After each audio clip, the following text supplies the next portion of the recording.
from the government angle, in terms of policy and supporting climate-smart agriculture, there's been a number of ways, but in our world, which is the drone world, we have a number of ways that the government has been moving, but of course, not at a pace that most of the innovators like me would like.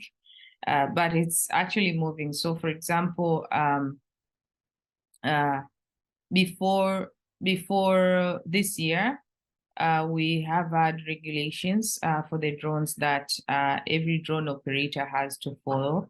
The kind of licenses that they have, we have to obtain, and the ways to obtain them. So some of them are a bit more expensive than it needs to be, and compared to other countries. And in other countries, I'm talking about the developed world, which will be like the US, where you can simply get online, do some online classes, and get your non-business permit to start flying some sort of a gadget for you to get experience. In Tanzania, you really have to go to class, and you have to spend almost 2 weeks in class, and you have to pay the amount of money that you would pay in the US will be around, actually, no, the first step is actually free.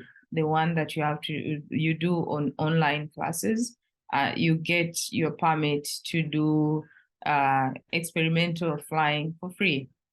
But in Tanzania, we do not have that category. So the only category that we have, you have to go to class and pay close to $1,000 for you to get the piloting license. And then you have to now continuously be obtaining operational license at a cost, and it's in short time. So we're talking about, it used to be 1 year and now it's 6 months. So we've been moving, and that will be like a star case for Tanzania, because we've had enough trials in terms of using drones. Drones have been used for disaster recovery here.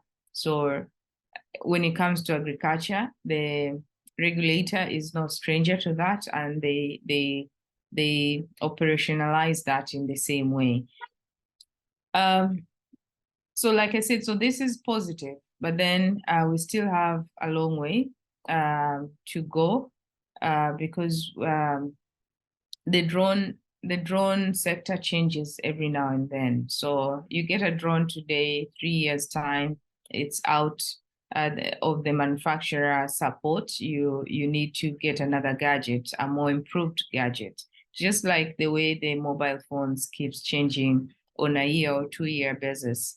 That's how the drone space is also moving. And in agriculture, we started doing mapping, and now we're talking about doing spraying and spreading.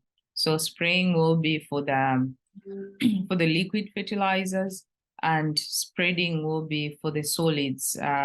Up to 0.5 millimeter kind of solids can be spread out. So you see that the technology keeps moving, and even though now we're there, there are still challenges that needs to be worked on, in terms of maybe if you're talking about the issues in sunflower, let's say a sunflower seed is tilting down that way. So how do you get a gadget that can spray to a flower that is tilting down, and you need to have contact with the seeds? So there's a number of ways this technology is changing and improving on a daily basis, and the police is dragging behind as always, but it's there's been improvements. So that's what I would say. There's been some improvement. There's been some there's been improvement, like I said, but then it's slow improvement. What keeps happening here in Tanzania, so I hope that also happens in other African countries, is the stakeholder engagement. So we work very closely with the regulator. And when we have applications that are out of the norm, we are able to knock in, sit down and discuss, and probably think about having some sort of a sandbox where you can test while you're being monitored, and then everybody can learn about it, and then you can start thinking about policies around that.